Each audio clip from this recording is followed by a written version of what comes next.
Hi guys! Welcome to my YouTube channel po. New day, new video po tayo ngayon. Pag-usapan po natin syempre po ay tungkol po sa GSIS Christmas Cash Gift po na ibibigay na po bukas December 5, 2025 po. Ayan guys, sa ating mga GSIS pensioners po dyan. Kasama na po dyan ang old age pensioners po at total disability pensioner po.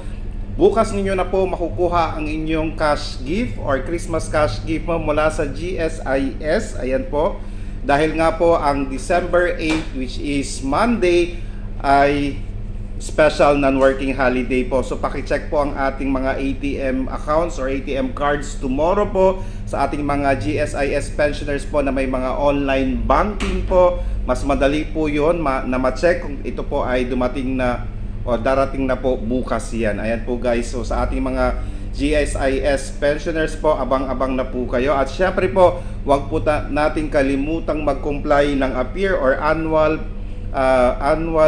pensioners information revalidation po para hindi po masuspend ang inyong mga monthly pension. Ulitin po natin, pwede po nating i-check tomorrow ang ating Christmas cash gift. Ito po ay mga hanggang 10,000 pesos po. Ayan po.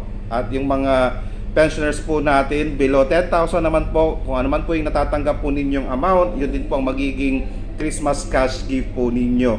Okay, aabot po ito hanggang 12,600 po. Ayan. Depende po kung magkano po yung pension na nare-receive po ninyo.